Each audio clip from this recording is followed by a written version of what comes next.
2002 March 31 New Delhi. ജ്ഞാനദളം 351. എന്താണ് ശരിയായ ഒരു ഒഴിവുകാലത്തെ സൃഷ്ടിക്കുന്നത്?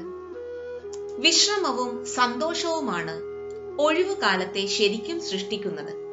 എന്നാൽ പലപ്പോഴും ആളുകൾ ഒഴിവുകാല യാത്രകൾക്ക് പോയി ക്ഷീണിച്ചും വെയിൽ കൊണ്ടുമാണ് തിരിച്ചു വരുന്നത്. മാത്രമല്ല, പഴയ സ്ഥിതിയിലെത്താൻ കുറച്ച് ദിവസങ്ങൾ അവർക്ക് വേണ്ടി വരികയും ചെയ്യും. ശരിയായ ഒഴിവുകാലം നിങ്ങൾക്ക് ഊർജം തരുന്നു, അത് നിങ്ങളെ ക്ഷീണിപ്പിക്കുന്നുമില്ല.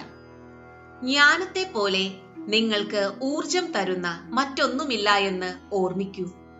സംശയങ്ങളും പരാതികളും വിശ്രമത്തിന് തടസ്സങ്ങളാണ്. നിങ്ങൾ ഒഴിവുകാലം ആഘോഷിക്കാൻ പുറപ്പെടുന്ന നിമിഷം തന്നെ അത് തുടങ്ങിയെന്ന് നിങ്ങൾ അറിയൂ. പലപ്പോഴും ആളുകൾ സന്തോഷത്തിന്റെ അങ്ങേയറ്റത്ത് എത്തുമെന്ന് പ്രതീക്ഷിക്കുന്നു. കുട്ടികളെ പോലെ യാത്രയുടെ ഓരോ നിമിഷവും ആഘോഷിക്കൂ, അല്ലാതെ ലക്ഷ്യത്തിലെത്താൻ കാത്തിരിക്കരുത്.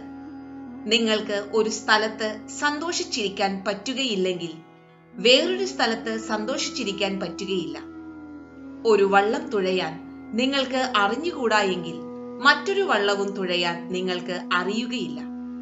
എന്തെങ്കിലും ക്രിയാത്മകമായ പ്രവൃത്തി ചെയ്യുകയോ സേവയിൽ ഏർപ്പെടുകയോ ചെയ്താലാണ് ഏറ്റവും കൂടുതൽ തൃപ്തി നിങ്ങൾക്ക് ഒഴിവുകാല യാത്രയിൽ നിന്ന് ലഭിക്കുക. നിങ്ങളുടെ ഒഴിവുകാല ആഘോഷത്തിനിടയിൽ ഒരിക്കലും നിങ്ങൾ പ്രാർത്ഥനയും ധ്യാനവും മറക്കരുത്. നിങ്ങളുടെ ദിവസങ്ങൾ ഭക്തിപൂർണമാണെങ്കിൽ എല്ലാ ദിവസവും ഒഴിവുകാലമാണ്. ജയ് ഗുരുദേവ്.